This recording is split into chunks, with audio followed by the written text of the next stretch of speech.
Buenos días con todos. Vamos en esta mañana a continuar con el rol de exposiciones con el tema de tumores óseos malignos. Entonces, cuando hablamos de tumores óseos, primero, bueno, es la continuación del tema anterior que hablamos acerca de tumores óseos benignos, ¿no? Como recordar, un tumor óseo se define como un surgimiento de una masa a consecuencia de la proliferación de células anormales, en este caso, como es tumor óseo, en el hueso, ¿no? Pero cuando hablamos de tumor óseo también se nos viene a la mente la palabra neoplasia y también, pero ¿qué es un tumor maligno, no? Ya que el tema es de tumor óseos malignos. Entonces, neoplasia se define como el crecimiento desordenado de las células, formando una o varias masas independientes de las estructuras vecinas y sin ninguna utilidad fisiológica. Y un tumor maligno se define como, o está constituido por células diferente al tejido original, y puede estar diferenciado en diversos grados. También son normalmente no circunscritos, no tienen una cápsula, son invasivos, crecen rápidamente, son muy vascularizados, también provocan aumento de temperatura local y van a comprometer, según diferentes etapas, la salud y pueden dar metastasis, ¿no? Entonces, como un recorrido histórico acerca de los tumores óseos malignos, tenemos esto que Cooper en 1844 describe los tumores periósticos. Bayer en 1845 nomina al sarcoma óseo como tal. Lieber reconoce el tumor a células gigantes. En 1889 Vincent Jones, una proteína extraña en la orina, lo cual pone su nombre. Heller en 1889 también denomina el mieloma múltiple. Kirchhoff en 1850 hace nosografía de los osteosarcomas. Nelaton en 1860 clasifica los tumores benignos. Brades en 1920 clasifica los tumores malignos. Ewing en 1921 describe un tumor muy indiferenciado, ¿no? Y también el mieloma endotelial. Entonces ahora nos vamos a ir específicamente a los tumores óseos malignos. Entonces vamos a hablar un poco sobre la epidemiología de esta, en la cual se es conocido de que en realidad los tumores más frecuentes son en partes blandas que en hueso. Dentro de hueso, como habíamos mencionado, los de la parte benigna, los más frecuentes son los osteocondromas, ¿no? Y de los malignos, los más frecuentes, como primero, tenemos aquellos que hacen metastasis, principalmente que provienen de próstata y mama, ¿no? Como segunda causa de tumores malignos o en óseos, en mayores de 50 años, el mieloma. Y como tercera, en orden de frecuencia, en niños, tenemos el osteosarcoma y el Ewing, ¿no? Tal vez como tumores primarios. Entonces, en este cuadro apreciamos la incidencia acerca de los tumores óseos según grupo etario. Podemos apreciar que por décadas de la vida, diferentes tipos de tumores aparecen, ¿no? Ya sea los benignos o los malignos. Es así que en la primera década de la vida tiende a aparecer el sarcoma de Ewing, ¿no? Como tumor maligno. ¿No? También a la segunda década de la vida, tercera década de la vida, tiene una tasa de incidencia en la osteosarcoma, ¿no? También de tercera década de la vida, los tumores de células gigantes malignas, el sarcoma, células reticulares, y a partir de la cuarta década de la vida en adelante, principalmente se asocia la aparición de metástasis como tumores óseos malignos secundarios, también condrosarcomas como tumor óseo maligno primario y también mieloma, ¿no? Como secundario. En esta tabla de frecuencia de tumores primarios mencionan también según grupo etario y los 3 tumores principales que aparecen a esa edad, ¿no? Podemos apreciar que en la primera década de la vida el sarcoma de Ewing es el primero en prevalencia, ¿no? Así también como el osteocondroma, que es un tumor benigno que podría malignizar también, y en tercer puesto se preside en frecuencia el osteosarcoma, ¿no? Dentro de la primera década de la vida.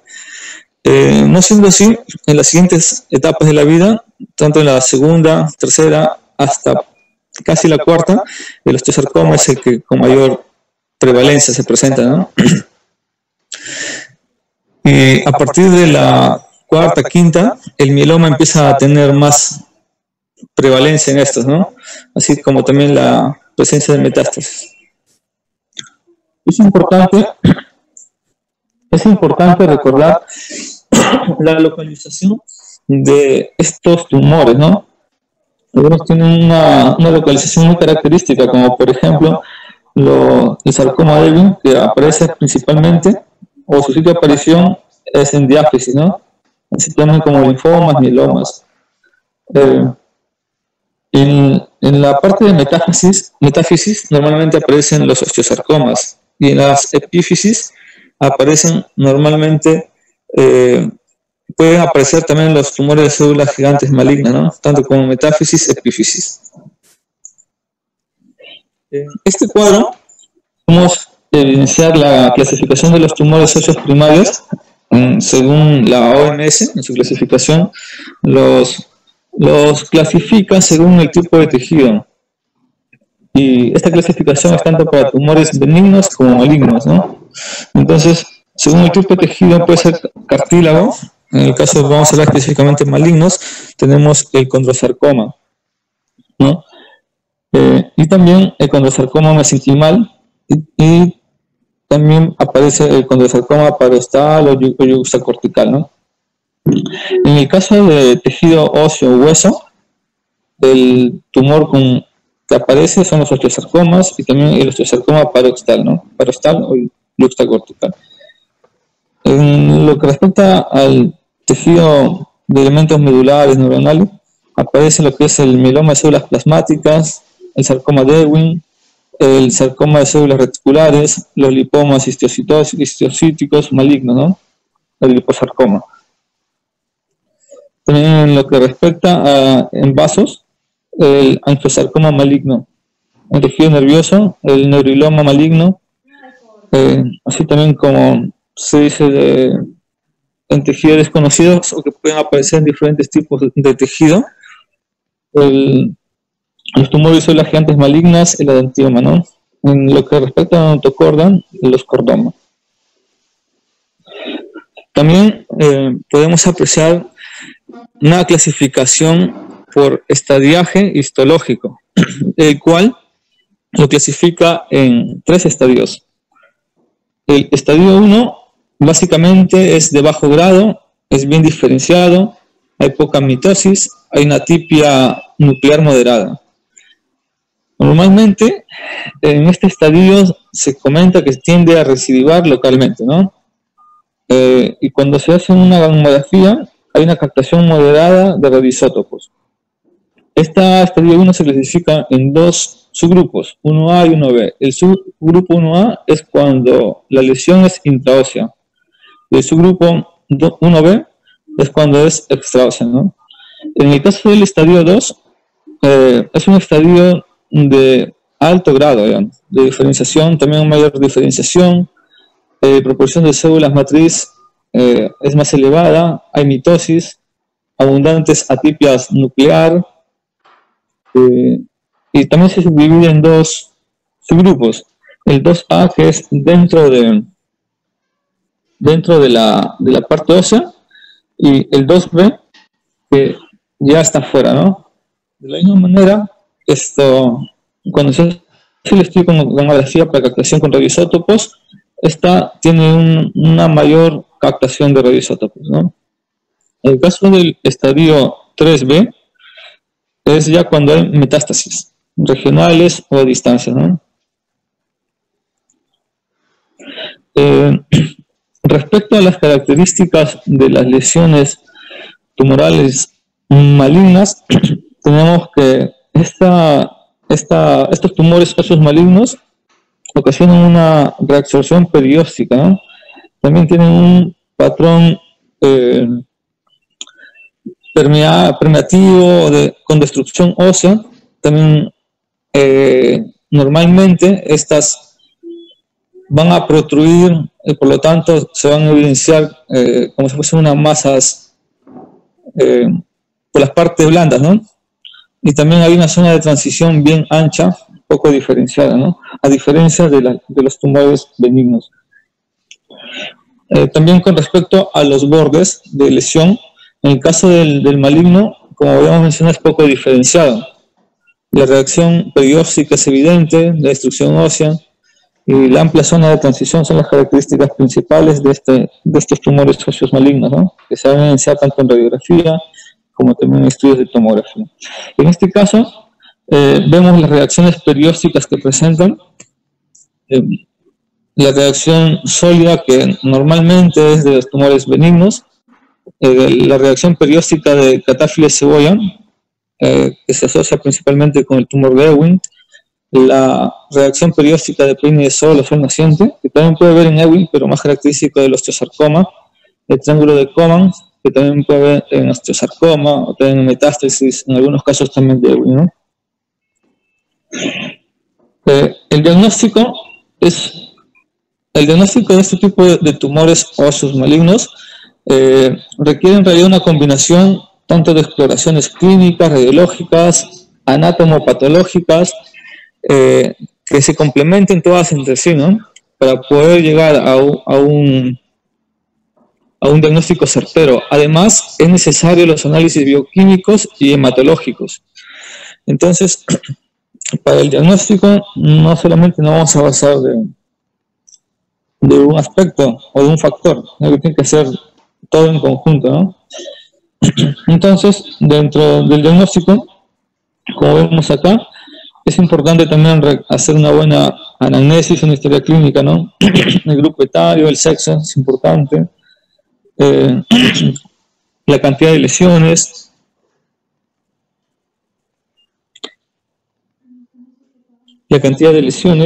la localización en el esqueleto, en qué parte de hueso está, en qué hueso está, la localización en un hueso en particular y las características morfológicas.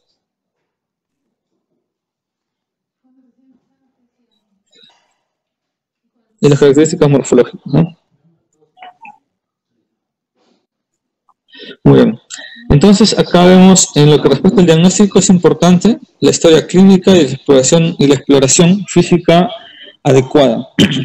Además, los estudios de imagen son importantes, entre ellos de cajón la radiografía convencional, la tomografía, resonancia magnética, la gamografía, biopsia, que van a ser solicitados y requeridos según avance el estudio, ¿no?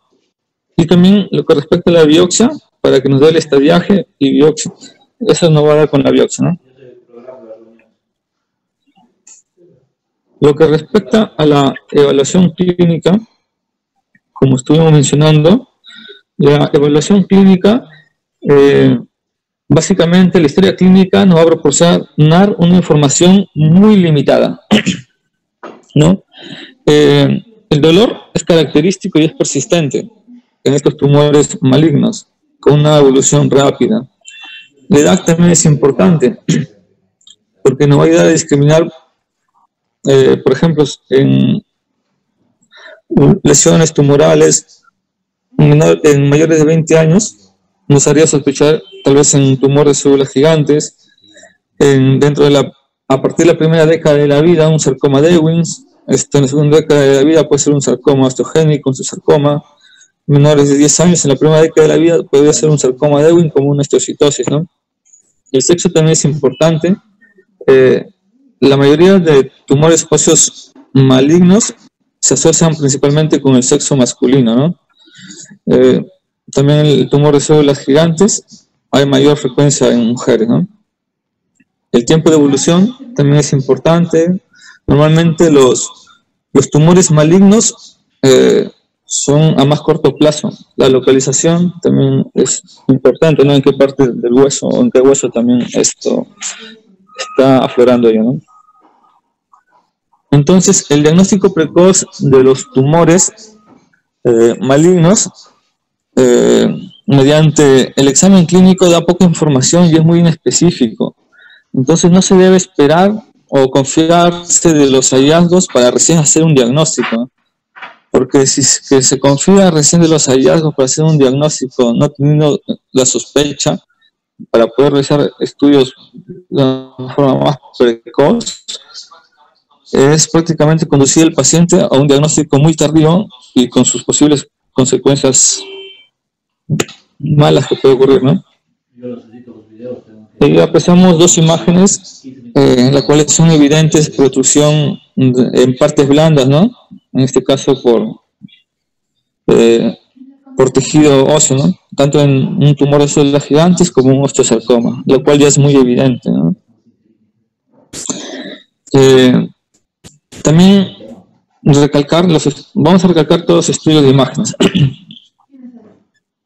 La imagenología, específicamente la radiología, es una ayuda valiosa en este diagnóstico de patologías, ¿no? De tumores óseos, ya que nos va a presentar el estudio mediante una visión macroscópica de estas lesiones, y lo cual nos va a permitir localizar, nos va a permitir tener localización, tamaño, forma, también origen me refiero a dónde apareció primero, la velocidad de crecimiento si se hace un estudio consecutivo, también el carácter destructivo de la lesión, y características neoformativas, ¿no?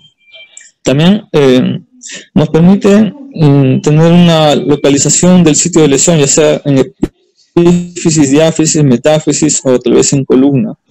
También la zona de transición entre la lesión y el hueso sano, ¿no? Entonces, vemos que un estudio de imagen tan básica como la radiografía nos proporciona información valiosa para luego continuar haciendo otros estudios, ¿no? En el caso de tumores óseos malignos. Entonces las incidencias a tomar deben ser por lo menos AP y lateral, y además tienen que ser comparativas, es lo que se menciona, ¿no? Entonces, dentro de las radiografías simples hay algunos signos de malignidad, como por ejemplo la osteolisis, también los contornos difusos que se evidencian en cada placa radiográfica de tumores óseos malignos, la fracción cortical, la reacción perióstica, la invasión de partes blandas, así como podemos apreciar en esa imagen con la reacción perióstica, ¿no? Sol naciente, también hay invasión a partes blandas, los contornos difusos, también presencia de osteólisis todavía, ¿no? Es así de que los patrones de formación ósea son una de las características para tal vez discriminar el tipo de tumor, ¿no? No ayuda a sospechar. Las neoformaciones óseas reactivas de la misma manera, como por ejemplo la imagen de espícula de sol radiante o sol naciente, características de osteosarcoma, ¿no? Pero también en sarcoma de Ewing. El triángulo de Kohmann, también que se presenta en osteosarcoma, en sarcoma de Ewing, pero también puede presentarse en metástasis, ¿no? La hoja de cebolla, catáfila de cebolla, característica de sarcoma de Ewing, ¿no? Principalmente. Además, cuando en la imagen radiográfica se evidencia forma y destrucción de la cortical, normalmente es por tumoración maligna, ¿no? Erosiones irregulares. Algo que tenemos que tener bien en cuenta es que no existe una imagen patognomónica radiológica de cada tipo de lesión ósea, ¿no?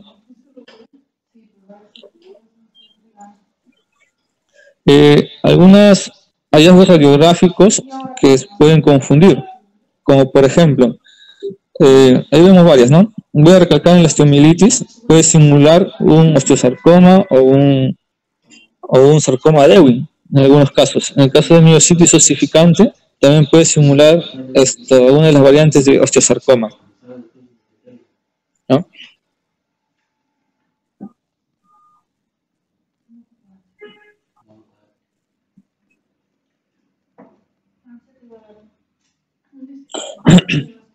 En el caso del ultrasonido o la ecografía, esto no tiene un rol principal en lo que es la evolución de los tumores, ¿no? Pero sí nos va a ser útil para determinar el tamaño y profundidad de los tumores en partes blandas y sobre todo para hacer un diagnóstico diferencial, ¿no? Y si es sólido o quístico, ¿no? Pero no tiene un rol en lo que respecta a la evolución de los tumores óseos en general, ¿no? Lo que respecta a la gamografía, a considerar también los radioisótopos que se utilizan. En el caso del MDP-TC99M, el tecnesio, es útil para detectar metástasis a focos múltiples, ¿no? En el caso de estocondromas, como por ejemplo, ¿no? Pero esto no permite diferenciar entre un tumor benigno de un maligno, a diferencia del galio 67, que permite diferenciarlo, ¿no?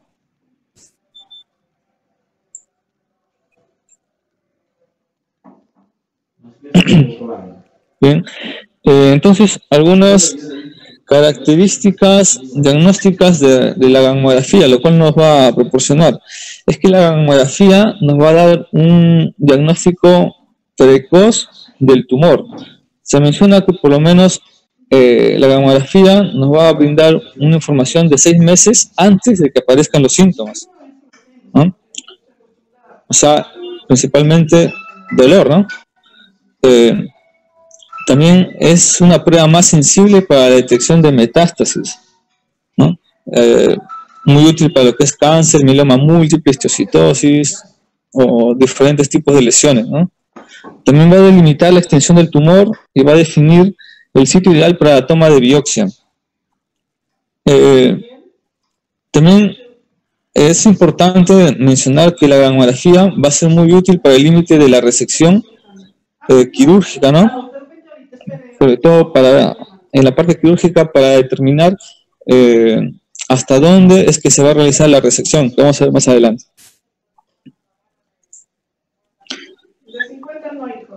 En la tomografía axial computarizada es muy importante, pues va a determinar la extensión del tumor cortical, nos va a dar imágenes más claras del espacio medular, también va a demostrar calcificaciones, osificaciones, evaluación de la infiltración de los tejidos blandos, ¿no? Diferenciación de los tipos de tejido, sea vascular, avascular, graso, quístico, sólido, ¿no? En el caso de la resonancia magnética, también es útil, pues va a visualizar la extensión extraósea, nos referimos a las partes blandas específicamente, como también la intraósea, ¿no? En lo que es la parte, la medular de hueso. Va a detectar el compromiso de la articulación, metástasis omitidas, o también a la extensión hacia la zona epifisiaria, ¿no? Es importante tener en cuenta que ni la tomografía ni la resonancia van a distinguir si este es un tumor óseo maligno o benigno, ¿no? La gamografía con galio sí, nos puede ayudar a discriminar eso. Pero la TAC ni la resonancia, no. Otro punto importante que se tiene que considerar en el estudio de los tumores óseos malignos es los exámenes auxiliares de laboratorio.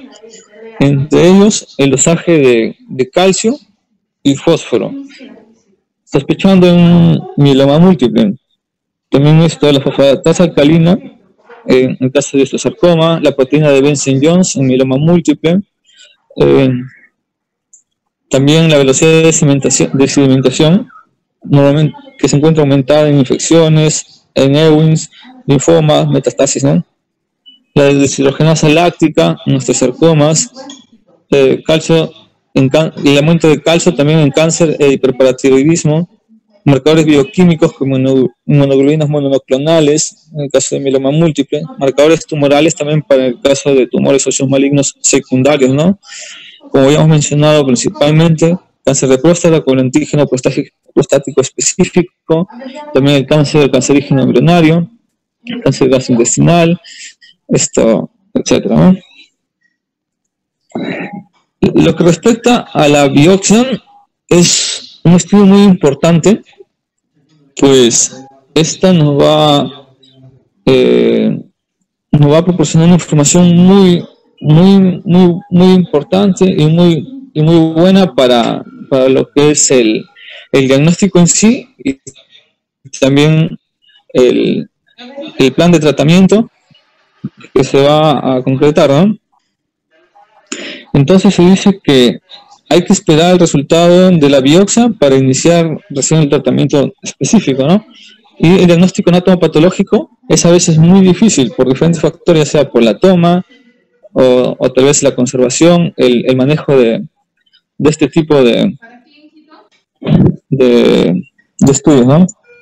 En esta imagen podemos apreciar una zona en la parte distal del fémur que se encuentra afectada por un tumor óseo, ¿no? Entonces, previo se realizó todos los estudios de imágenes correspondientes.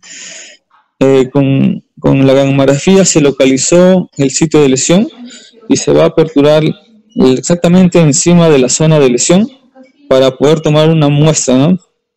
Esta muestra también se recomienda de que sea en forma de cuña a profundidad hacia la lesión, considerando no dañar también muchas las partes blandas. Todo el procedimiento puede ser correcto, puede ser una buena toma de muestra, pero si también esta muestra no es procesada o llevada al laboratorio inmediatamente o mediante el medio correspondiente, esta toma también puede perderse. Entonces son factores a considerar. Uno es la forma de la toma adecuada, otra también es el tiempo que va a transcurrir de la toma hacia el laboratorio para procesar. Entonces esto implica una coordinación correspondiente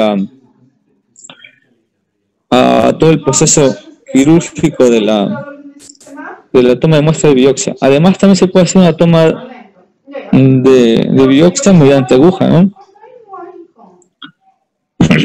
La cual va a servir básicamente para el estudio en láminas, ¿no? En este esquema podemos apreciar lo que hemos mencionado, todo lo que hemos venido mencionando en forma de un algoritmo, en el cual nos vamos a basar tanto de la anamnesis, examen clínico, y como primer examen auxiliar de imagen tenemos la radiografía, lo cual nos va a discriminar si es que la radiografía es normal o hay una lesión de aspecto tumoral, ¿no? Y en el caso de que la radiografía sea normal, con tal vez unos hallazgos como un tumor óseo o una osteonecrosis, o una fractura, o bien una fractura por fatiga, se menciona que se debe realizar una gamografía, ¿no?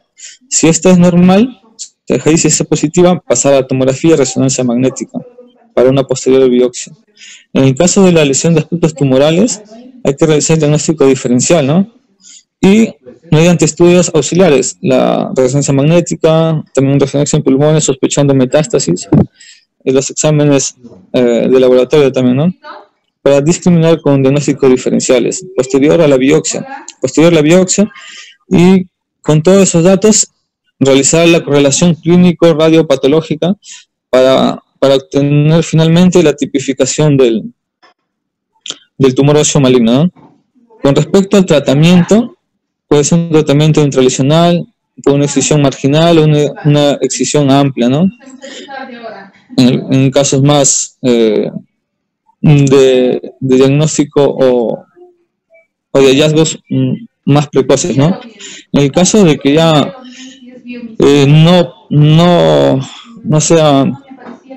no sea factible un tratamiento intralesional en el inicio, un tratamiento más radical es la opción, como puede ser una amputación, desarticulación o injertos, reemplazos protésicos o radioterapia, quimioterapia, ¿no?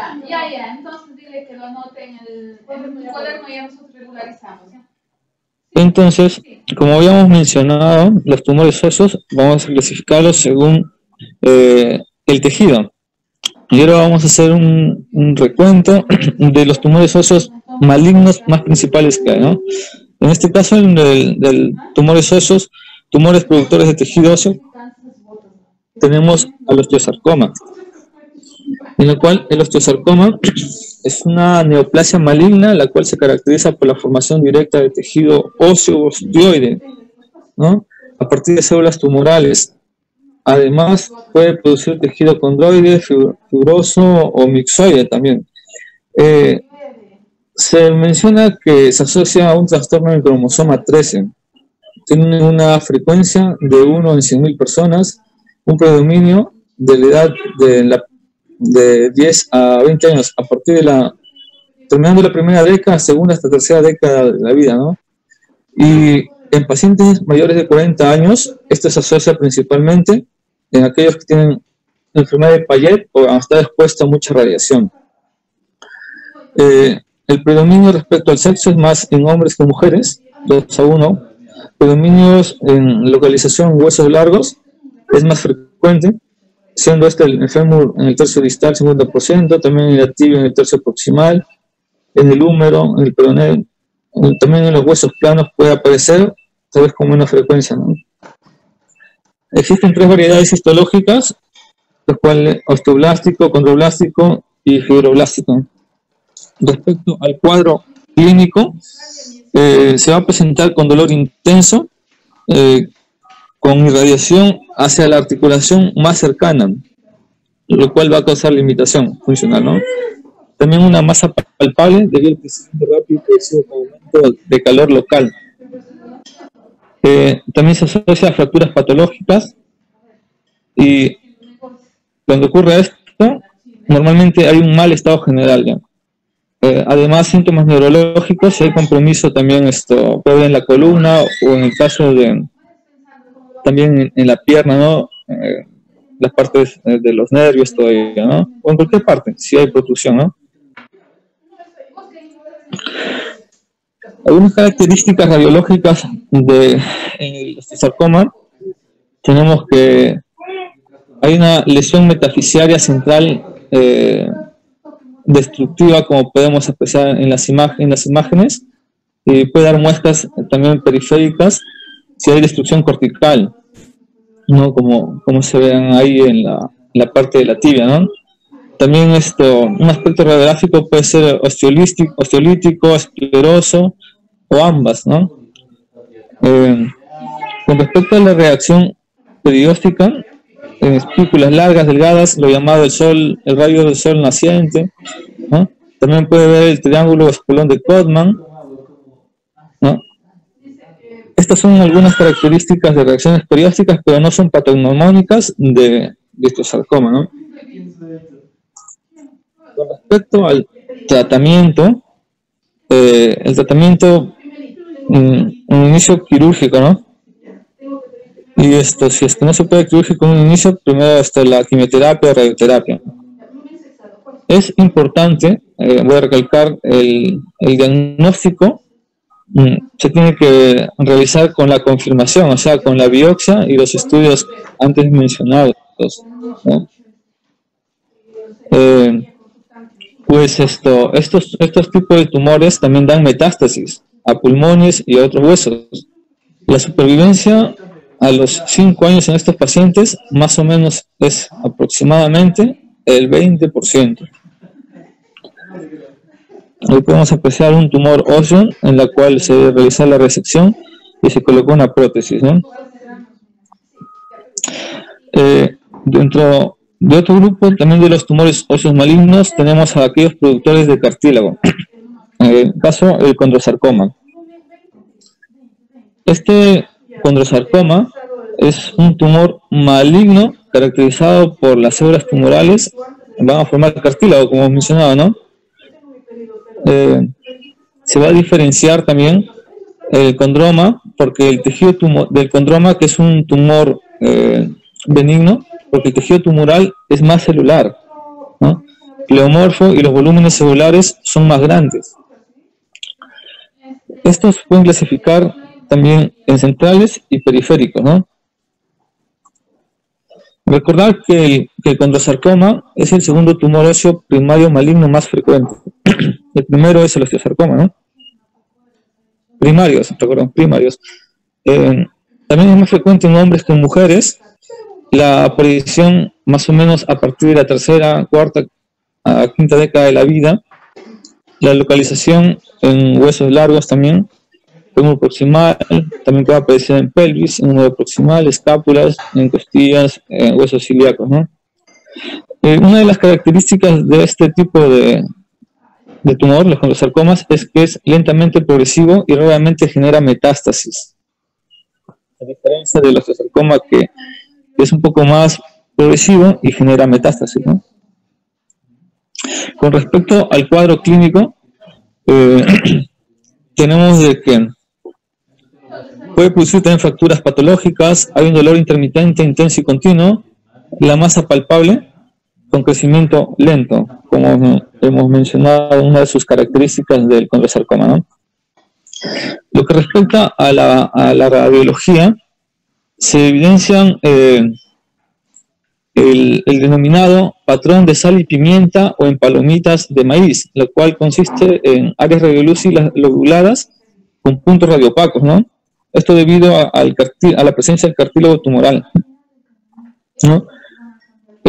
Además, el contorno de esta lesión, de este tumor, puede ser abombado con corticales adelgazadas, incluso sin reacción perióstica.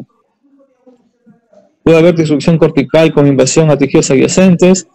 En la forma central del tumor está situado en la metáfisis y con orientación hacia la diáfisis, en el caso de fémur y húmero proximal, huesos largos, ¿no? También puede invadir las articulaciones adyacentes. Lo que respecta a tumores de médula ósea, vamos a tomar a sarcoma de Ewing, que es el principal, ¿no? El sarcoma de Ewing es un tumor maligno, como ya se vino mencionando, caracterizado por un tejido de aspecto histológico uniforme. Está constituido por pequeñas células dispuestas en conglomerados compactos, núcleos redondos, y no hay límites citoplasmáticos. El sarcoma de Ewing es el tumor óseo primario maligno, si lo ponemos en frecuencia, es el tercero más frecuente, ¿no? Y tiene un origen probable. Se menciona una translocación en el gen 1122, ¿no? 95% de los casos presenta esa translocación y una frecuencia en personas de 0.3 en 100.000 personas. Como mencionamos, la primera década de la vida es su principal aparición, más frecuente a partir de los 5 años a los 10, ¿no? Puede aparecer hasta los 20 años, se menciona. Más frecuente en sexo masculino.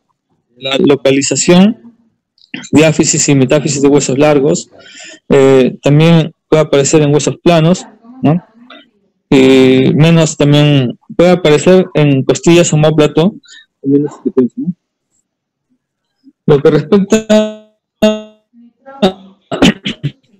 a su cuadro clínico, va a presentar un dolor local variable, va a presentar también síntomas generales como fiebre, anemia, leucocitosis, aumento del BCG, ¿no? También presenta la masa palpable, la cual es de crecimiento rápido, ¿no? Y puede confundirse con una osteomielitis, como habíamos visto en un cuadro anterior, como diagnóstico diferencial, ¿no? También Ewing nos puede causar fracturas patológicas. También presenta adenopatías en raíz del miembro afectado, ¿no? Principalmente si es en miembros inferiores, en la ingle, ¿no? Las adenopatías.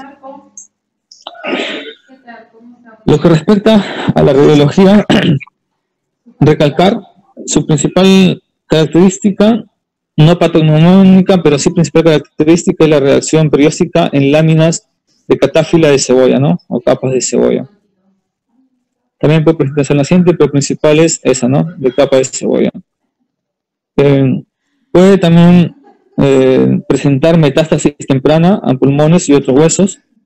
Y como en todos los tumores óseos, el diagnóstico no solamente es con una radiografía, sino con todos los estudios y la biopsia, ¿no? Para ver también el viaje, ¿no? En esta imagen podemos apreciar una imagen de osteólisis con apolillado, con reacciones formativas con periosto en forma de hojas de catáfila de cebolla, ¿no? Las flechitas negras, principalmente. Lo que respecta al tratamiento, sarcoma de Ewing, se sugiere iniciar con radioterapia en cobalto, y lo que respecta a los casos de recurrencia, después de la radioterapia, realizar cirugía, ¿no? Pero la cirugía es ya para amputación.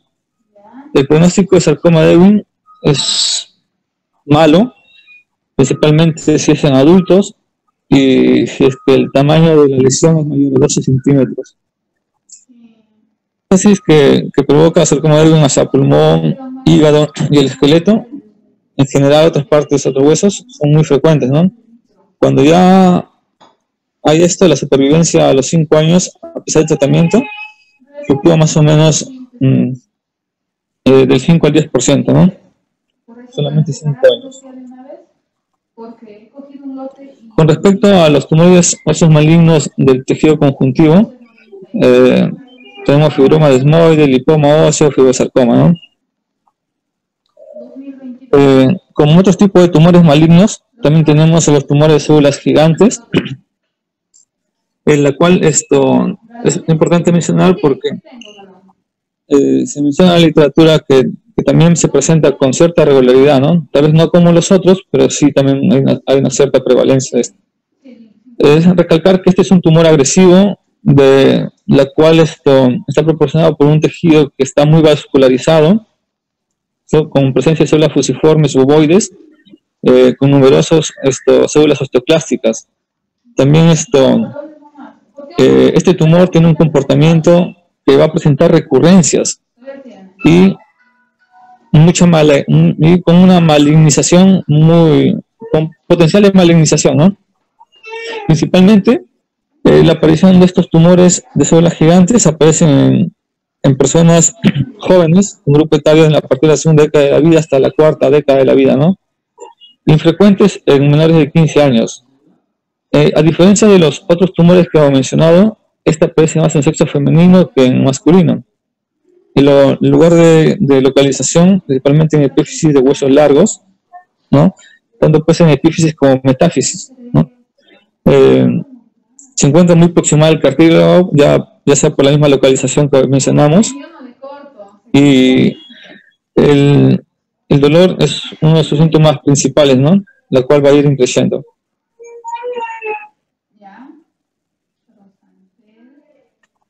Con respecto a la radiografía, en el caso de este tipo de tumores de células gigantes, presenta lesiones destructivas quísticas, como podemos apreciar en la imagen de la pierna en la parte del peroné, ¿no? La cual esto también realiza compresión, en este caso al nervio ciático popliteo externo, ¿no? Lo cual va a afectar también todo el compromiso que esto implica. Respecto al tratamiento, se sugiere realizar un tratamiento quirúrgico con curetaje y nitrógeno líquido, más un injerto óseo, ¿no? También una resección o amputación, dependiendo el estadiaje o el grado de malignidad que se encuentre en este tumor, ¿no? Para recalcar que en el caso de tumores benignos, también hay tumores de células gigantes, pero con comportamiento benigno, ¿no? Pero también hay tumores de células gigantes malignos. Por eso es importante lo que es el estudio anatomopatológico, lo cual nos va a brindar la biopsia, ¿no? Radioterapia, para aquellos que no pueden ser quirúrgicamente viables, ¿no? Como por ejemplo en el caso de la columna. Con respecto al pronóstico, la forma benigna puede malignizar en su evolución, ¿no? Es importante reconocer eso. Y la forma maligna sí es principalmente a pulmones. El pronóstico es malo de este tipo de tumores, ¿no? El mieloma, también es importante mencionarlo, es uno de los tumores malignos secundarios, ¿no? Secundarios principales que ocurren que se presenta, ¿no? Bueno, este es un tumor maligno que muestra una forma habitual del compromiso óseo difuso múltiple y que se caracteriza por la presencia de células plasmáticas, pero con diversos grados de inmadurez, incluyendo incluso formas atípicas. La localización de este tipo de lesión en el mieloma es en huesos con médula ósea activa, ¿no? En vértebras, costillas, pelvis, esternón, metáfisis de huesos largos, el cráneo, ¿no? Y el cráneo, mieloma nos ocupamos el cráneo porque es una de las radiografías que más se pide para descartar en el caso de sospecha mieloma, ¿no? También esto se asocia a alteraciones renales, ¿no? Con calcinosis, proteinuria de Benson-Jones, por eso es el examen de orina, ¿no? De las proteínas de Benson-Jones, principalmente, y también las inmunoglobulinas monoclonales específicas para esto, ¿no? Con respecto al cuadro clínico, hay un dolor progresivo intermitente, la cual luego se hace continua. También se pueden asociar fracturas patológicas, se asocia con debilidad, anemia, también fiebre, ¿no? Pérdida de peso. Podemos apreciar las imágenes que con lesiones a nivel de la calota, ¿no? En el caso de tumor óseo metastásico, este también es un tumor óseo secundario del tejido óseo, cuyo origen comúnmente es a partir de otro tumor, ¿no? Son más frecuentes que los tumores óseos malignos primarios, y en adultos de edad avanzada, más o menos se menciona a partir de la quinta, sexta década de la vida son los que más se asocian, ¿no? Y generalmente aparecen como la manifestación inicial de un cáncer clínicamente ya establecido, que fue silente. La biopsia, como en todas las demás tumores, es diagnóstica. La localización, principalmente ya en el cáncer metastásico, es en columna dorsolumbar, en pelvis, costilla, fémur, húmero, ¿no? En ese orden de frecuencia. Lo que respecta al cuadro clínico, hay un dolor intenso y persistente, ¿no? A diferencia del mieloma, que mencionamos que es un dolor progresivo, intermitente, luego se hace continuo. En el tumor óseo metastásico es un dolor intenso y persistente. Hay una sintomatología neurológica por compresión radicular. También se asocian fracturas patológicas, fiebre, diaforesis, anorexia y el mal estado general, ¿no? Lo que respecta a la radiología, en este caso de tumores, de tumor óseo maligno, tenemos el patrón osteolítico destructivo que presenta, ¿no? Como ya hemos mencionado, principalmente en vértebras, con lesiones acabocadas, ¿no? También el patrón osteoplástico neoformativo, ¿no? Con densificación en manchas de tinta, ¿no? Que pueden apreciarse en las resonancias también, ¿no? El origen frecuente, la causa más frecuente de este tipo de tumor óseo metastásico es cáncer de próstata con un 70%, también cáncer de mama un 50%, cáncer de tiroides, cáncer renal con menos porcentaje, ¿no?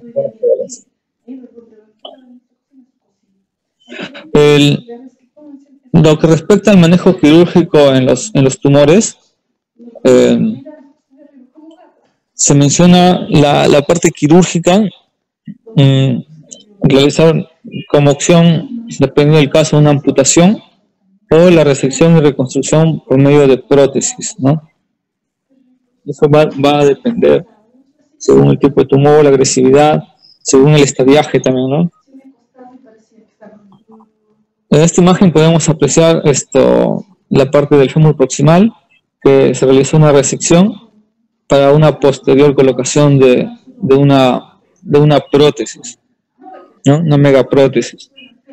También en la parte distal de fémur, como la parte proximal de tibia, también la colocación de megaprótesis, ¿no? Tanto en componente tibial como en componente femoral. Entonces, la resección y reconstrucción de este caso de lesiones tumorales también es un tema muy amplio para la cuestión quirúrgica, ¿no? Aunque no realizamos, sabemos que esto se realiza, ¿no? Entonces, una opción, dependiendo, como habíamos mencionado, el estadiaje y compromiso de la lesión ya establecida, se puede dar como una opción la reconstrucción mediante prótesis, ¿no? Como un cuadro resumen, les presento este cuadro con los tumores óseos malignos primarios más frecuentes, ¿no? En este caso vemos el osteosarcoma, el condrosarcoma y el sarcoma Ewing, ¿no? Recalcar de que en los tumores primarios normalmente hay una mayor prevalencia en sexo masculino. La edad de aparición también es muy importante para poder discriminar, siendo el Ewing en la primera etapa de la vida, el condrosarcoma más o menos a partir de la tercera o cuarta etapa de la vida, el osteosarcoma más frecuente a partir de la segunda etapa de la vida, ¿no?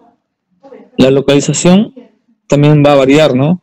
En el caso del osteosarcoma, como en el Ewing, en huesos largos, básicamente, ¿no?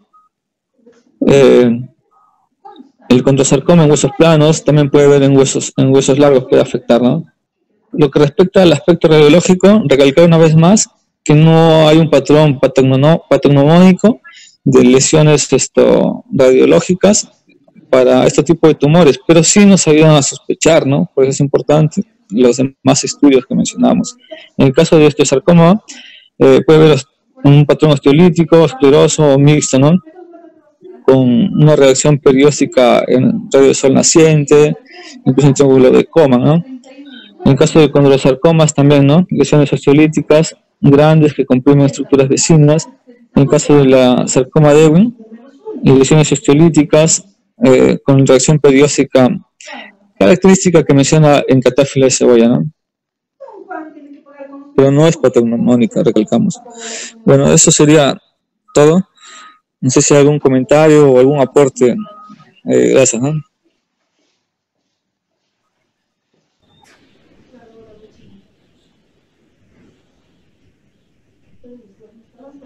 Bien, Ismael, verdaderamente te felicito, es una exposición bastante interesante. Como tú dices, es una continuación del estudio de los tumores. Y ya, básicamente encontramos de que esto radica en tres pilares muy importantes, que es la historia clínica con todas las características del tipo epidemiológicas, las imágenes y luego la patología. Uno puede ensayar una serie de procedimientos para poder enfrentar, pero básicamente creo que son los tres pilares. Con la creación de los institutos nacionales de enfermedades neoplásicas y ahora que incluido un instituto regional, la posibilidad de ver y tratar directamente este tipo de patologías se está haciendo un poquito remoto, pero eso no quita a que nosotros tengamos que estudiar bien, conocer bien todo este tipo de cosas para poder referenciarlo. E incluso en estos institutos hay la sección ortopédica en que maneja los tumores óseos muy bien, y tú lo has dicho. Ahora hay reemplazos articulares, hay prótesis no convencionales, hay resecciones segmentarias, y todo esto se debe planificar y se debe conocer. Te felicito. Una exposición bastante interesante como para poder recordar algunos aspectos importantes de este tipo de patología.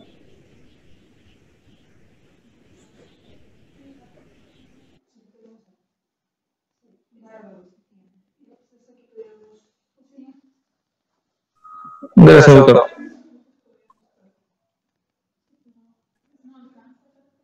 Tal vez alguien más quiera aportar. Buen día, Ismael. Bueno, doctor. Sí, en efecto. Bueno, más yo creo que estuvo bastante interesante tu presentación, Ismael. Más que que aportes, es algunos comentarios con respecto a los tumores, ¿no? Lastimosamente, como tú señalabas, a pesar de que en este momento pues estamos hablando de resecciones amplias, megaprótesis, en lugar de lo que uno planteaba anteriormente, que son las amputaciones como tratamiento definitivo, ¿no? El tema pues todavía es que lastimosamente como para todos se necesita un manejo multidisciplinario de esto, y entonces lastimosamente en un hospital como el nuestro, donde no tenemos oncólogo clínico, pues es muy difícil, donde no tienes todos los elementos necesarios de quimioterapia, radioterapia, pues da chance a estos pacientes. Y eso es lo que decía el doctor Rodríguez, ¿no? Básicamente nosotros lo que podemos hacer es llegar hasta la biopsia y pues después de ello no otra cosa más que referir a los pacientes, ¿no? Porque no tenemos alguna otra opción de tratamiento debido a las condiciones en las que se encuentra nuestro hospital, ¿no? Con múltiples carencias. Es más, muchas veces incluso el hospital especializado aquí en la región, que es el IREN, pues también adolece de muchas cosas, ¿no? Y entonces no encuentra realmente los pacientes condiciones óptimas de tratamiento actual, como son resecciones, e incluso a veces ni siquiera resección, solamente tratamientos de quimioterapia y radioterapia, ¿no? Una de las cosas que debo comentar, y que es algo que por ejemplo en mí marcó bastante en algún momento, y es cuando hace algunos años tuve un paciente bastante joven, para colmo venía este paciente recomendado. Resulta que la historia de este muchacho de 30 años más o menos era que jugando fútbol tuvo una fractura de fémur. Yo no sé por qué razón, lastimosamente él lo llevaron, porque fue en Ica, creo que se lesionó, lo llevaron a la Almenara y parece que demoraba muchos días el tratamiento.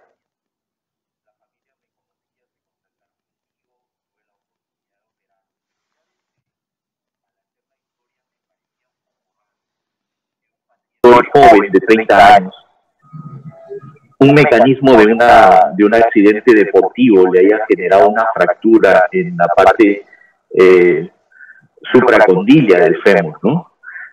Radiológicamente no pude observar ningún cambio en la estructura ósea, pero de todas maneras, por el mecanismo, digamos, de no tan alta energía, consideré hacerle una biopsia durante la osteosíntesis. Lastimosamente, debo decir, la biopsia salió negativa, todo normal, y al cabo de 4 meses vuelvo a ver al paciente, y este era un paciente que tenía una masa tumoral enorme en esa zona del fémur distal, con obviamente desanclaje del DHS que yo le había puesto y todo, ¿no? Entonces realmente fue una experiencia complicada, porque la familia pues digamos tuvo cierto enfrentamiento conmigo en el sentido de cómo yo no había previsto y lo había operado, algo entendible obviamente, pero que en ese momento fue muy complicado el poder manejar, porque obviamente el resultado del patólogo decía que era normal, ¿no? Entonces, a veces hay que tener cuidado con las biopsias, ¿no? Con quién las mandamos a hacer. No es ninguna, digamos, no es ningún secreto, por ejemplo, ¿no? Que nosotros a veces en el hospital nuestro tenemos dificultades con las muestras de las biopsias, ¿no? Entonces, yo creo que tendremos que buscar alguna persona que tenga igual, como en todo, cierta experticia, porque pues dependemos mucho del resultado de patología para los tratamientos ulteriores, ¿no? Entonces, digamos, si nosotros miramos ciegamente lo que nos dice el patólogo, pues tenemos que hacer de acuerdo al resultado de él. Entonces, si él se equivoca, pues también nos va a complicar a nosotros, ¿no? Eso es una de las cosas que hay que tener mucho cuidado. Y lo otro que quería comentarles es, bueno, porque cosas ya nos han pasado en este tiempo de manejo de pacientes. Y hay que tener en cuenta siempre con los niños, ¿no? Los niños, los adolescentes, a veces esos dolores que nos parecen medios musculares, medios tendinosos, que no están, digamos, muy definidos de inicio. Siempre a veces pequemos por exceso mejor y pidamos una radiografía. Claro, a veces obviamente la radiografía también nos puede decir que no hay nada, ¿no? Pero de todas maneras intentemos siempre pesquisar algunas otras cosas, porque a veces, sobre todo como veíamos en la parte tecnológica que nos comenta Ismael, pues, ¿no es cierto?, los niños con el sarcoma Lehmann y los adolescentes y los adultos jóvenes con el osteosarcoma. Y otra de las cosas también que hay que tener en consideración son los diagnósticos diferenciales, ¿no? Los diagnósticos diferenciales. A veces muchas lesiones infecciosas que pueden a veces parecer o simular mucho a los tumores, ¿no? Entonces, eso era mi comentario fundamentalmente. Muchas gracias y buen día. Gracias, doctor. Hola, buenos días. Doctor, buen día. ¿Qué tal? Buenos días. Bueno, un comentario, como bien dijo el doctor Sandro, este tema es muy interesante, un tema muy bonito para revisar y un poquito ingrato con los resultados, ¿no? Al igual que a muchos nos puede pasar, es importante tener en cuenta el diagnóstico diferencial de los tumores óseos, sobre todo de estos malignos. ¿Y por qué? Porque nos puede confundir hasta con una simple osteomielitis o una simple mancha, ¿no? El dolor es muy importante, como dice el doctor Sandro, y tener en consideración el grupo etario es básico. Para mí el grupo etario a considerar es uno de los temas muy importantes a tener en cuenta cuando abordamos un paciente con dolor. Con dolor generalmente es metafisiario, ¿no? O diafisiario, pero lo importante es tener en consideración en el diagnóstico diferencial un tumor. Al igual que el doctor Sandro, siempre a veces vemos cosas que nos pueden traer a consideración como cuál, como un sarcoma agresivo que no te da tiempo de nada, a pesar de la quimio, de la radioterapia, el pronóstico es malísimo. Y en 6 meses o un año el paciente fallece.